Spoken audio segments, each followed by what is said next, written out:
गेल्या अनेक दिवसापासून ती घाणेरडी विषारी प्रवृत्ती राष्ट्रीय एकात्मतेला तडा देईल अशा पद्धतीचे विधान आपण शोधून ऐकत आहोत.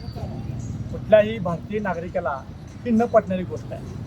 राष्ट्रीय एकात्मता टिकली पाहिजे, वाढीस लागली पाहिजे, म्हणून तुम्ही आम्ही सर्वजण त्या राष्ट्रध्वजाची प्रामाणिकपणे आपलं जीवन आपण या ठिकाणी घडवत आहोत. आज आपल्या भारतीय बाँड्रीवरती जवान सेटवर आला आहे. तुम्ही आम्ही लोककल्याणकारी ह्या राज्यामध्ये शोधांच्या राज्यामध्ये आनंदानं सर्व जाती धर्माचे लोक, विविध विचाराचे लोक, विविध रंगाचे लोक, पंथाचे लोक आपण चांगल्या पद्धतीने जीवन जगत असताना अशी जी घाणेरडी प्रवृत्ती आहे ती नष्ट झालीच पाहिजे. आणि त्याच्यामध्ये ज्यावेळी समोर आला तरी मला त्याच्या बघत असताना ते मला एक राष्ट्रध्वज दिसत होता. आणि राष्ट्रध्वज समोर आला की मीच काय माझ्यासारखे असंख्य शिवप्रेमी या पृथ्वीला वाटते. भारतीय नागरिकांचे सर्व होणार नाही. एक गोष्ट लक्षात घ्या, ह्या देशाला अनेक परकीय जुलमी राजवटीला तोंड देऊन बलिदान देऊन आपण ह्या आज आझाद हिंदुस्थानामध्ये जे राहतोय त्याची मुहूर्तमेढ छत्रपती शिवाजी महाराजांना लावली. संभाजी महाराज बलिदान दिलं, शहीद झाले.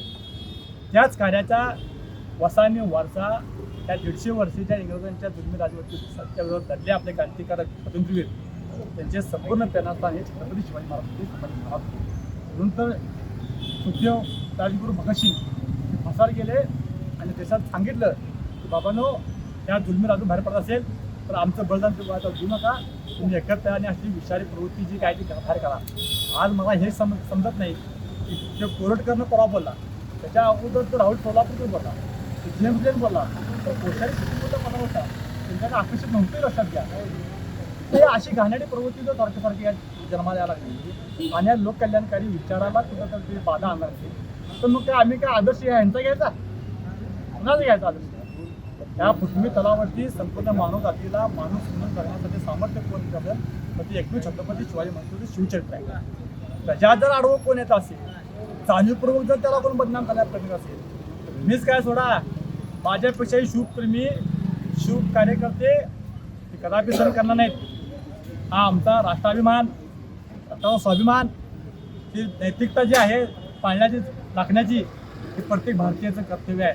प्रत्येकजण आपापल्या परीने त्या ठिकाणी व्यक्त होता. त्या ठिकाणी जेव्हा घटना काल घडली त्यावेळी मला अनेकांच्या डोळ्यामध्ये त्या कोरटकरचा राग आणि द्वेष खूप होता.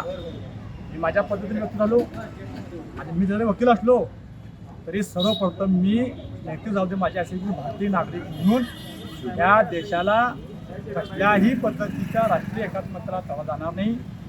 म्हणून मी शिवप्रेमी माझ्यातला काल बाहेर आला. काल जे घडलं ते इथून पुढच्या काळामध्ये अशा घाणेरडी विचारी प्रवृत्ती लक्षात ठेवावं असं होऊ नये. न्यायालय परिषदेला काय ते नेमकी त्यावेळी भावना गावते कसा राहू त्या पोलिसांनी त्यांचं काम त्यांनी अत्यंत त्यांच्या प्रोसिजरनं व्यवस्थितपणे पार पाडलं. त्यांना आपण सहकार्य करणं ही आपली जबाबदारी आहे. कोर्ट आवाजात केला काय नेमकी कसा राहू समोर प्रशांत कोरटकरचा चेहरा मला एक राष्ट्रध्वजाचा चेहरा सुचला आणि राष्ट्रध्वज समोर आला की कुठल्या राष्ट्रप्रेमीला शिवप्रेमीला ते सहन होणार आहे. प्रत्येकाच्या डोळ्यात ना राखा दूर होता, चेहऱ्यावर दिसत होता. प्रत्येकजण आपापल्या परीनं आपण कोर्टाच्या आवारात हे झाल्यामुळं कदाचित कोर्टाकडनं कारवाई सुद्धा शक्यता आहे. याच्याबद्दल काय तुम्ही विचार केला? बघा, कोर्ट न्याय देण्याचं काम करते. कोर्ट विचार करेल. न्यायपालिकेवर चांगला विश्वास आहे, कसल्याही पद्धतीने नुकसान होणार नाही. न्यायपालिका खबरदारी घेत असते. मी माझ्यातला वकील प्रोफेशन बाजूला ठेवला.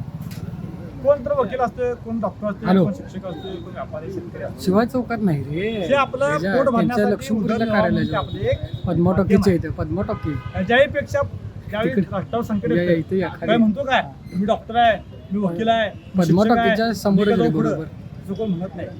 सगळेजण आपापलं प्रोफेशनल बाजूला आणि मी भारतीय नागरिक आहे, निश्चित कार्यकर्ता आहे. या देशाला कसल्याही पद्धतीचं धक्का लागणार नाही त्यासाठी आपलं प्रोफेशनल बाजूला ठेवून त्या ठिकाणी लढत असतो. समोर आला आपला चेहऱ्यावर त्याच्या नजरेत त्याच्या तो राष्ट्रध्वज मला दिसत होता. त्यामुळं कंट्रोल नाही झालं मी बघतो ओके